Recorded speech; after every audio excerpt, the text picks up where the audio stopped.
I know that a number of you will want to talk about the details of our announcement today, and I'm happy to do that in a few minutes. But because monetary policy affects everyone, I want to start with a plain English summary of how the economy is doing, what my colleagues and I at the Federal Reserve are trying to do, and why. The main takeaway is that the economy is doing very well. Most people who want to find jobs are finding them, and unemployment and inflation are low. Interest rates have been low for some years while the economy has been recovering from the financial crisis. For the past few years, we've been gradually raising interest rates, and along the way we've tried to explain the reasoning behind our decisions.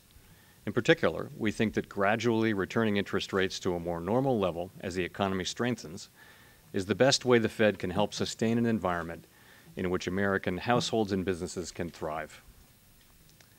Today, we've taken another step in that process by raising our target range for the federal funds rate by 1/4 percentage point. My colleagues and I meet 8 times a year and take a fresh look each time at what is happening in the economy and consider whether our policy needs adjusting.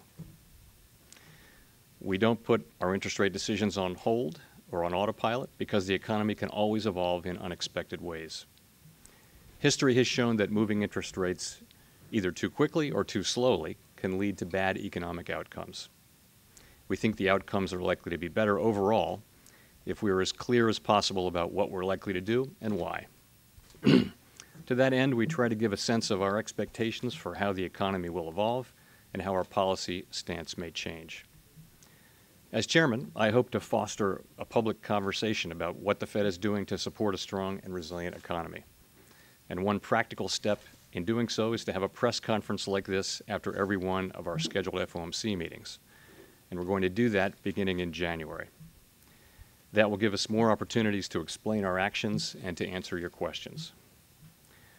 I want to point out that having twice as many press conferences does not signal anything about the timing or pace of future interest rate changes.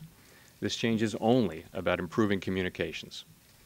My FOMC colleagues and I will also continue to issue our economic projections on the existing quarterly schedule.